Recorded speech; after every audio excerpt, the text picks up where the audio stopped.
It matters. It does.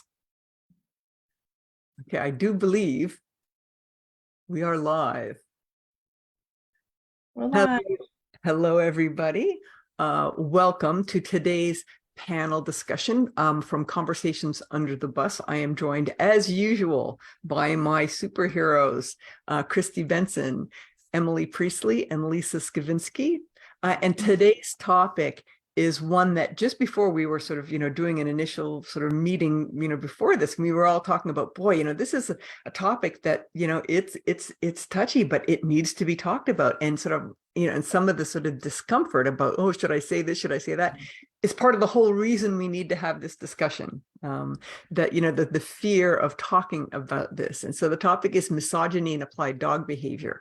And it's really important, just at the outset, a little bit of preamble, that culturally and generationally, even if we're women, we're all assimilated into the patriarchy. In other words, it's not something that's, sort of, we've, even if we feel like we're consciously fighting against it, we are assimilated into this. In other words, we can participate in it, even though we, want to change it.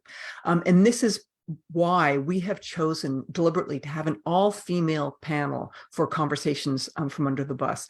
It did not escape our notice that not too long ago, sort of panels sort of purporting to talk about sort of the state of affairs in dog training, there was an overrepresentation of men in a field where, interestingly, it's sort of the opposite, sort of the mirror image that applied behavior and training, sheltering, and even vet med is there's an overrepresentation of women, but not in the leadership positions. And so we're going to start by laying a little bit of groundwork, and Emily's going to do this for us by laying out some of the nuts and bolts and the statistics regarding women in the workplace in general and in animal sheltering in particular. Yes, and this is something that's near and dear to my heart after coming from a sheltering background. And a lot of these statistics or these concepts or the studies came from not in our profession or these professions, but from the workplace in general. But we can definitely make a correlation that they would apply to dog training as well. But we do see in the workplace that women who make direct requests or advocate for themselves are liked less in the workplace, and men do this all of the time. I think we all can agree with that. Entry-level women by direct are request, 18%. so they just say, could I please have, or that's seen as pushy. Am I right? Yeah, we tend to tailor how we speak in the workplace. So, a male counterpart might go to a direct report and say, I need this report done by, Tuesday at the latest. We would go and many women in the workplace would go and say, would it be all right if you were able to get this to me by Tuesday? So we're trying to tailor how we speak so that we're not seen as pushy and that we are conforming to these sort of traditional roles that we're the nurturer and that we're not assertive. We're not supposed to be, or we're not supposed to be seen that way. And then when we are promoted, it is also studied that most of the time when women are promoted, they have a man speaking up for them. So if a woman were to go for a promotion and say, I think I deserve to be promoted, it's not seen as ideal compared to if a man went and said, you know what, I think Lisa's doing a really good job and I think she might deserve a promotion. But or if a man went and said, I think I've earned such and such job, in other words, he advocated for himself. Yes, and that's okay. Whereas women are, we aren't, it's not seen the same way if we advocate for ourselves. So we avoid that. Or if we do it, often we're punished. So entry-level women are in the average workplace are 18% less likely to be promoted than their male counterparts. So that's a big gap already. But we start to see this, I think, and I wish we had perfect stats on this, but we see this with, even on social media with, TikTok and Instagram, and we see we're dominated by women. We have so many women in our profession, but the famous trainers, and even if we look at famous vets on things like platforms like TikTok, many of those famous trainers are men. So we start to see that the higher up we go in terms of, you know, industry leaders, the more men we see. And we see this with animal welfare. So we have statistics about one of the leading animal welfare organizations in North America. And when I was looking at those statistics, 66% of that workplace is female, but when you start to get up into upper management, that drops to less than 35%. So the higher we go, the less likely we are to be represented. So why is that? And paid commensurately. Exactly. Yes. And paid. And I think we also have this idea, and I'll speak as a Canadian, that Canadians don't have that issue, that it happens more in the States, but we definitely have we have pay gaps here in Canada as well. So some of these things they're not straight from dog training, but they certainly apply, and they're great templates because you know, we are in a workplace, we are in a profession. And so we can look at those studies to help understand where we're starting from, what we're dealing with, and why we're here today. So, you know, along that same line of sort of men ending up sort of elevated to positions of authority in organizations, have we noticed that in the sort of the whole events that sort of kicked off our wanting to do this panel, that there are some kind of cringeworthy large kind of blind, almost cult-like followings that men sometimes get, regardless of their actual credentials. So if you look at some of the sort of the big stars and how sort of they're very comfortable self-promoting, and then you look at somebody like, you know, Jessica Heckman, who's, you know, a double doc, and you know and nobody has heard of her, but they've all heard of, you know, so and so and so and so, you know, male trainer. You know, what about that? I mean, I think all of those, it's like it's all together in a stew, like their ability to self-promote, the sort of the following factor. Like I think the tendency to not sort of, you know, the tendency to take what they say at more face value. Face value. And I think that's, you know, we're talking about patriarchy, and you know, so it's not just the fact that they're confident, and women might not be, you know, women has maybe been socialized to not come across as confident as men. But also there is sort of this effect that I think we're seeing of people really like not judging as sort of cautiously or you know, as clearly something that a man says that, you know, sometimes I sort of sit back and I think, well, if Jean said that, you know, you would get a lot of flack, I feel, for doing and saying some of the things that men get a pass for. And I find that just kind of shocking about us as people, you know, that people, this is, you know, I'm talking about all of us, this is what we do as, you know, like you said, Jean, we've all been sort of socialized into this behavior. And I don't feel like it's just regardless of their credentials. I think there's a credential thing, like sometimes the men don't have the same credentials that the women do, like you say, Jessica, with her insane amount of education. But also sometimes there's an educational component, but then there's not the applied component, you know, like the working with actual clients. Like this is one thing I'm so glad we have Emily and Lisa speaking with us, you know, because talk about in the trenches, not to go grind back to, every day, you know, a warfare metaphor again, but you know, here we are, right? Yeah. And, you know, and questioning, I mean, sort of one of the bulwarks of the scientific method is questioning and questioning authority figures. In other words, don't take anything anybody says at face value. And, you know, it can be done very politely. And yet when one questions, however politely, a male authority figure, it can get framed as sort of like a, you know, a pitchfork mob, you know, as so we're eating our own. And you know, and it's with, you know, these are not ad hominem attacks. It's questioning ideas or questioning somebody's behavior that maybe, you know, somebody doesn't do something that's okay. That it just feels very much like, oh my God, you know, we don't want to question daddy. You know? Yeah, and then you're even sort of opening yourself up for the hysterical woman sort of comeback, right? Yeah. How dare you question me? Yeah. And then, you know, as an aside, it's not even an aside, it's an important component. If you look at the people who are rallying and kind of pushing back and doing all of that, they're women. So many of them are women. Mm-hmm. I know that, you know, men will support the patriarchy type of, you know, framework. So I'm not at all surprised to see when a man does something questionable and it's being questioned, a bunch of men run to the defense of that man. Yeah. That's kind of just wired in there. But also just the number of women who will vehemently protect. Yeah. And It's that assimilation, that we are sort of part. I mean, in other words, if we want to dismantle patriarchal edifices, we all have to do it. We all, be aware of our own contributions to it. That's right. And we're not always aware. Yeah. This is okay. So, I'm going to raise something that, and this is one of the things that sort of makes me sort of uncomfortable, and I want to state at the outset that I have absolute unequivocal support for non-binary people and for all those struggles. And also at the same time, raise the research that exists about evolution and human male status seeking. So one of the things that predicts reproductive success in higher primates and notably humans is status.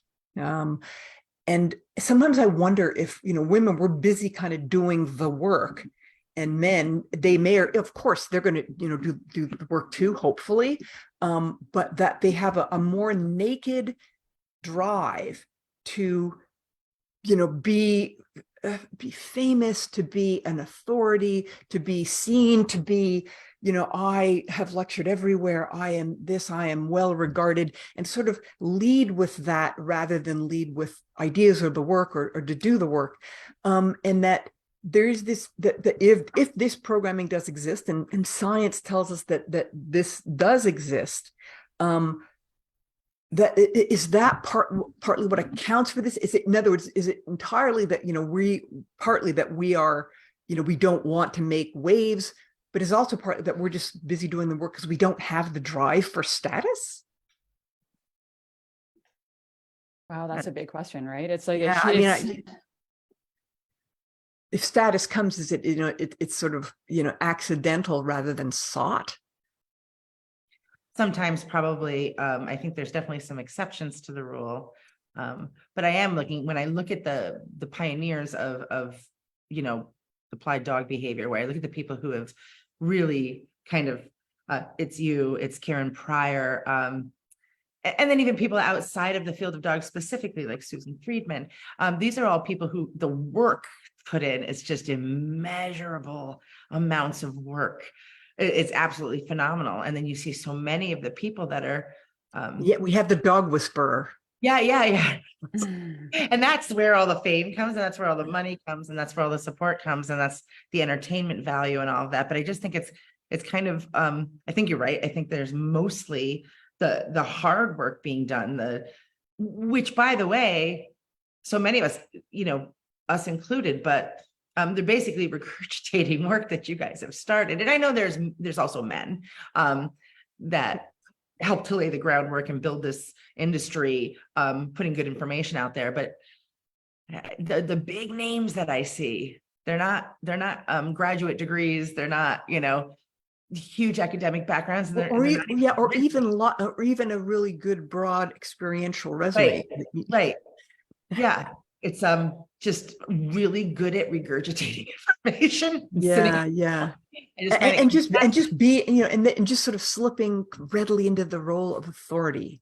Yeah. Regardless of comfortable personality. Like you could see that, even though I don't know that much, I'm very happy to act like an authority. Right. That's it. I've actually noticed that because we get guest speakers at the Academy. So we get webinars and we try to recruit a broad swath of guest speakers, and tons of them are women, and they're brilliant. And they're brilliant and they're great, but they don't necessarily sort of negotiate for themselves in the same way that our occasional male guest speakers do. They often ask me how much they should be paid.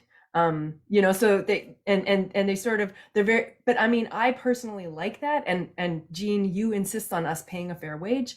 So it's very easy for me to have a very female interaction with them and being like, you know what, here's a range of what we usually pay people, early career, late career, what, where's your comfort level in that? And then they typically pick a number. So it's works fine for me, but it's interesting if I just step back and look at that and say, there is a difference with how, the women who come, and they're typically, again, they're people who we should all be sharing on Facebook, and we should all be looking to, right? We're asking them because they have expertise, and we're right. They have a body of knowledge and expertise that we want the information. We don't want the we don't want the superstar name.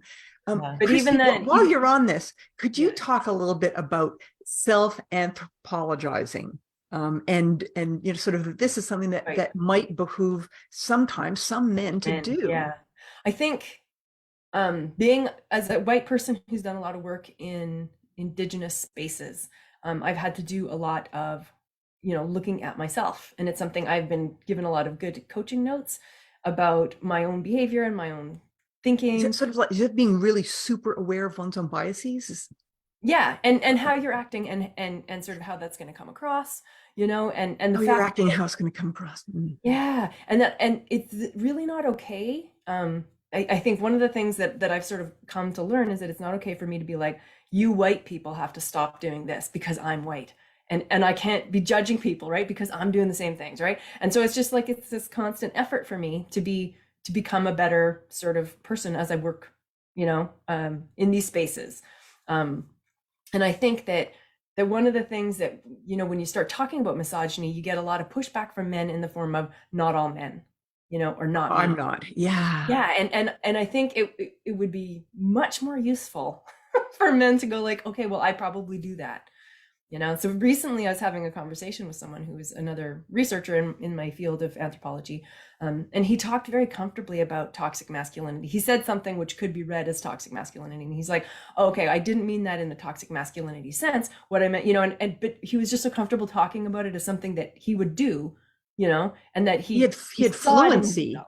Yeah. And it was just like, I think all the women sitting around were just like, oh, thank God. Thank God. that he had that ability to be like, I know that exists, yeah. and I understand how that could be read into this situation. So I think I would encourage men to sort of, and I have this same feeling like, but I'm not that kind of white person, but no, I am, because we all are, right? We all are. So I think that's for men to be able to say, I am that kind of man, but I'm gonna try and recognize it more. Because I have been raised in this society.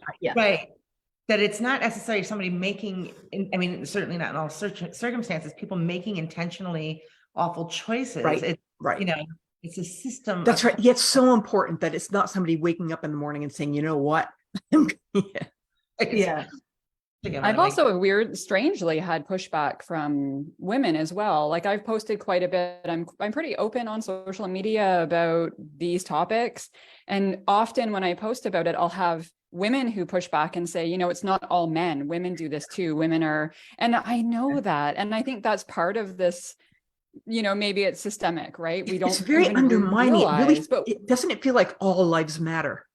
You know what I mean? Yes, a bit. Yes. Like I know women. I'm not saying by saying that, there's a system there that supports men. I'm not saying that women are getting a free pass or that there's never issues with women in the workplace or in any of these spaces. Of course. But I think I've been there too. Like, I think I can see, if I think back to myself, 10 years ago, starting out in my career, I think I was very much of the mindset that I'm equal. I have all the same, opportunities. I didn't realize at that time that I didn't. And I think I think that's where some of these people are coming from, is that maybe they haven't, like I hadn't yet identified that I was part of a system that was bigger than, my hopes and dreams, I suppose. But it's very interesting to have some of that pushback that, that the idea that when we're saying that these things happen, we're not saying that every single person in every single interaction. It's all intentional. Or that it's intentional, and Emily, as you're sort of saying that maybe some people have been less scathed by it, but I think even some people who have been scathed by it are just, they're so assimilated that they're going to push back, even though they themselves, if they examined it, or if we looked objectively, okay, so what has been their, career trajectory, and what have they done, and is it been, has there been absolute, equality, and probably not, and yet they push back. I think that's like the iniquity of hegemonic masculinity, is that we all partake in it, even us, even here right now. It's the truest hegemony that it is just in the ether. We just sort of, we do it without thinking about it. So can we raise sort of, this is an auxiliary sort of, I think, a related topic, in the sort of the use of aversives in training, and versus the eschewing completely of aversives. And sometimes I get the impression that even sort of men who do not use aversive, that there is, if one has bought into this kind of the traditional toxic masculinity, there is something very, traditionally masculine about dominating another species, about, mastery, about using aversives, about being unapologetic about it. All, kind of warfare analogies kind of come to mind. The dog is adversary, and is a, and that sometimes I think, if somebody is, ostensibly a non-aversive trainer, that they get a little bit of kind of rub off of the tough guy stuff by sidling up to the tougher trainers. Has anybody sort of seen that, or am I just thinking crazy here? I wondered the same thing. I wondered if they get, like, exactly, if they're like, well, I'm not going to use these aversive techniques because it goes against I'm in the bro because club. It's like a marketing choice, but I'm going to, insert an appropriate analogy. Yeah, exactly. I'm going to like hop into the sack with somebody who is legitimately terrifying to dogs, and then is there like do they get like a masculinity boost? I wonder the same thing. Yeah, somebody who wouldn't dream of sort of associating with, it just, it sort of defies logic, like, and regardless of what sort of pretext is put on it, Yeah, and I was recently reading an article in a newspaper, and there was a quote, and it wasn't about dog training at all, but when I thought about this situation of sort of, the whole the thing that spawned the our panel, the sort of the arguments that were happening, and the quote is, what counts in a polarized society, and I think dog training can count as a polarized society, is the extremity and emotive power of what is being said, and the fact that it is always changing. The internet not only prizes cycles of anger and anxiety, but rewards them. And I really see that this reward for this cycle of anger and anxiety, and then this, like, the need for a constantly changing narrative. So it was, I think this was saying truth doesn't matter as much as new and shiny and arguing and algorithms. Yeah. And I sort of thought, oh, that just completely describes what we're seeing, And I even felt myself drawn in. I got angry, and then I get anxious about where's our field going, No. Yeah. So disheartening. And that's where it's also hard to know, like, that it's that loop of, like, I get so confused about what we're even talking about, not here, but on the internet. It's like, I can't keep up. And I think it's that once we start getting this like cycle of like spiraling in some of these things, that's where I start to get a little bit burnt out by it. And then what we tend to do is I just can't do it anymore. It's burning me out. It's too much, it's too toxic. So we back off. So we allow, then the space is there for people to take over and sort of, dominate the domination. It's just it's really, we've talked about it in some of the other episodes, but that's where I think some of us, we don't even know where to start with some of these things, because there is just so much swirling around that we can't make. Where is the narrative in the moment? Yeah. Right. And then how do you address it? As if the job wasn't hard enough. Right. Right. We needed new layers of difficulty and complexity. Yeah. New fires to put out. I think it's useful, and I think this is something that we as women can consider, is what can we do then? Like, what I mean, yeah, like I can post a lot of smash the patriarchy gifts as much as the next woman, but what can we do? And I think this is something that we actually ponder at the Academy. What can we do actively? And I think an easy one is going to be elevating women, and elevating voices that aren't men's voices in our field. Yeah, yeah, and just and pointing out that there is something going on here. So we should, before we finish, we should talk about a link that we are going to put in the description, and that is that fantastic lecture by Dr. Palmer, where they talk about the linking up the adherence to dog training methods and sort of this really super duper toxic and hegemonic masculinity. So anybody want to, Christy, you want to just give like the world's fastest summary of that talk and why people should check it out?